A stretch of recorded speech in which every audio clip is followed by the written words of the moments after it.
जय हिंद प्यारे साथियों, स्वागत है आपका क्रैक विथ रवि में। आज हम लोग पढ़ेंगे स्टैटिक जीके। स्टैटिक जीके जो आने वाले एग्ज़ाम में काफ़ी ज़्यादा महत्वपूर्ण है, जैसे एसएससी जीडी का एग्ज़ाम है, railway NTPC, UP police, UPSI की नई भर्ती 6000 के आसपास आने वाली है। ऐसे जो भी एग्ज़ाम होने वाले हैं इन सभी में काफ़ी ज़्यादा इम्पॉर्टेंट है। तो हम देखेंगे आज स्टैटिक जीके। स्टैटिक जीके के कुछ महत्वपूर्ण क्वेश्चन जो इस प्रकार हैं। पहला क्वेश्चन हमारा है, भारत के संविधान को के भाग 3 में, जो भारत का संविधान है उसके भाग 3 में जो मौलिक अधिकार हैं उनको कितने समूहों में बांटा गया है? तो मौलिक अधिकार को कितने समूह में बांटा गया है? उनको 6 समूह में बांटा गया है। कौन कौन सा समूह होता है उनका? एक समूह उनका है समानता का अधिकार। क्या? समानता। ठीक है, समानता के अधिकार के आर्टिकल कितने हैं? समानता का अधिकार का आर्टिकल 14 से लेके 18 तक है। कहाँ तक है? 14 से लेके 18 तक। दूसरा क्या है? स्वतंत्रता का अधिकार। क्या? स्वतंत्रता का अधिकार। ये कहाँ है? ये है 19 से 22 तक। कहाँ? 19 से 22 तक। ठीक।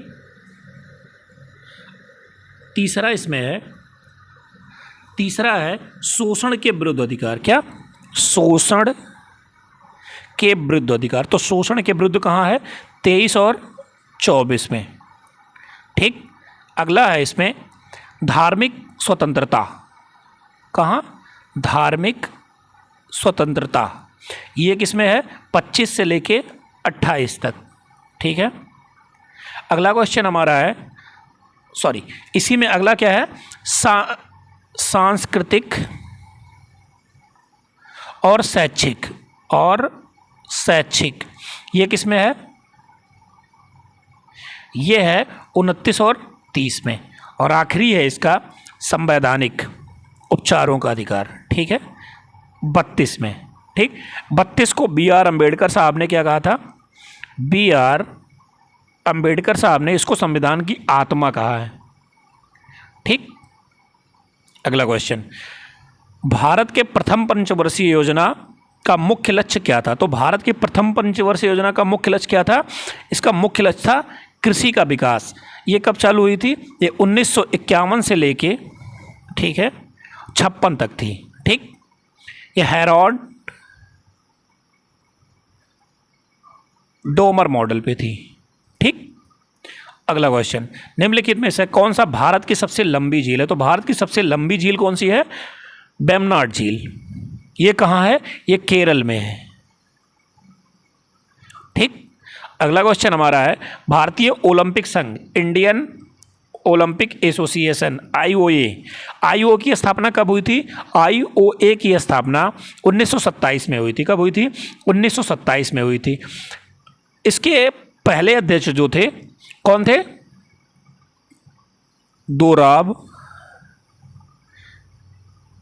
दोराबजी टाटा।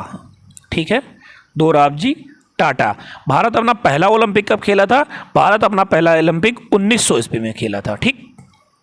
अगला क्वेश्चन, पहला पैरा ओलंपिक का आयोजन कहाँ हुआ था? तो पहला पैरा ओलंपिक कब शुरू हुई थी? 1960 में। ठीक है, पहला पैरा ओलंपिक 1960 में हुआ था। ये कहाँ हुआ था? इटली में हुआ था। कहाँ? इटली के शहर रोम में हुआ था। अगला क्वेश्चन, शिक्षा पर एक व्यापक प्रेषण जिसे वुड डिस्पैच कहा गया। वुड डिस्पैच कब आया था? वुड डिस्पैच आया था 1854 में। कब आया था? 1854 में। अगला क्वेश्चन हमारा है, कौन सर्वोच्च न्यायालय के सहायक शक्तियों में प्राविधान रखता है? तो इसका सहायक शक्तियों का आर्टिकल क्या है? इसका आर्टिकल है 140। ठीक है। इसकी सर्वोच्च न्यायालय की स्थापना कब हुई थी? 28 जनवरी 1950 में। ठीक। तो ये किससे इसको शक्ति प्रदान होती है? भारत के संसद से। ठीक है। सुभाष चंद्र बोस को देश नायक किसने कहा था? तो सुभाष चंद्र बोस जी 1938 और 39, ठीक है, 38 और 39 दोनों में कांग्रेस के अध्यक्ष चुने गए थे। ठीक, 39 में कुछ मतभेद या कुछ गांधी जी से विवाद के चलते उन्हें कांग्रेस से इस्तीफा दे दिया था। तो इनको देश नायक किसने कहा था? इनको देश नायक कहा था रविन्द्रनाथ टैगोर जी ने। किसने? रविंद्रनाथ टैगोर जी ने। ठीक, इन्हें 1943 में आज़ाद हिंद फौज में शामिल हो गए थे। कहाँ? आज़ाद हिंद फौज में शामिल हो गए थे। अगला क्वेश्चन, किस सियासत के खिलाफ ऑपरेशन पोलो चलाया गया था? तो ऑपरेशन पोलो किस सियासत के खिलाफ चलाया गया था? ये चलाया गया था हैदराबाद के खिलाफ। ठीक है, ये किसके खिलाफ चलाया गया था? हैदराबाद के खिलाफ चलाया गया था। अगला क्वेश्चन हमारा है, भारत के निम्नलिखित में से किस राज्य में सबसे कम लोकसभा की सीटें हैं? तो हम ऑप्शन से देख रहे हैं। ऑप्शन, गोवा में कितनी सीटें हैं? 2। तेलंगाना में कितनी सीटें हैं? 17। उत्तराखंड में कितनी सीटें हैं? 5। सिक्किम में कितनी हैं? 1। तो इस ऑप्शन में सिक्किम में सबसे कम सीटें हैं। और राज्य जैसे मिजोरम और नागालैंड, मिजोरम और नागालैंड में कितनी सीटें हैं? यहाँ भी 1-1 सीटें हैं। ठीक है, और जैसे त्रिपुरा और मणिपुर, क्या? त्रिपुरा और मणिपुर, यहाँ कितनी सीटें हैं? यहाँ 2-2 सीटें हैं। ठीक, अगला क्वेश्चन हमारा है, निम्नलिखित में से भारत के संविधान के किस अनुच्छेद के अंतर्गत निहित है? स्वतंत्रता, प्रेस की स्वतंत्रता किस में है? प्रेस की स्वतंत्रता है आर्टिकल 19 में। ठीक है, अगला क्वेश्चन हमारा है, किस पंचवर्षीय योजना के बाद रोलिंग प्लान लागू हुआ था? तो रोलिंग प्लान कब लागू हुआ था? 1978 के बाद। तो 1978 में कौन सी पंचवर्षीय योजना थी? 5वीं पंचवर्षीय योजना थी। ठीक है, अगला क्वेश्चन, 1942 में जब भारत छोड़ो आंदोलन या प्रस्ताव पारित किया गया था तो भारत के वायसराय कौन थे? भारत छोड़ो मतलब अंग्रेज भारत छोड़ो, यहाँ से जाओ, गो, क्या? गो से हम रिलेट करेंगे लिन-लिथ गो। कौन थे?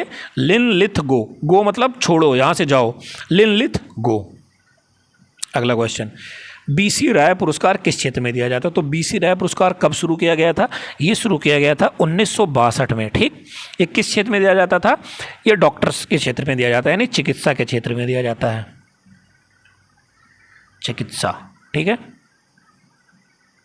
अगला क्वेश्चन है, निम्नलिखित में से संविधान के किस अनुच्छेद में राज्य के नीति निर्देशक तत्व शामिल हैं?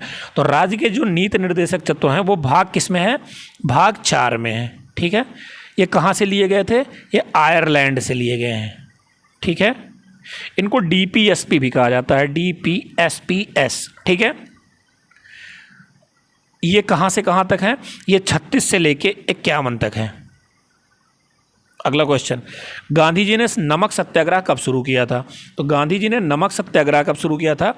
12 मार्च 1930 को। ठीक है, कब तक चला था ये चला था 5 अप्रैल 1930 तक। ठीक, कहाँ से शुरू किया था इन्होंने? साबरमती से शुरू किया था। ठीक है, अगला क्वेश्चन, सती प्रथा किसके द्वारा समाप्त की गई थी? तो सती प्रथा राजा राम मोहन राय के प्रयासों के द्वारा समाप्त की गई थी। तो उस समय भारत के वायसराय कौन थे? लॉर्ड विलियम बेंटिंग थे। ठीक है, ये कब समाप्त की गई थी? 1829 में। ठीक है,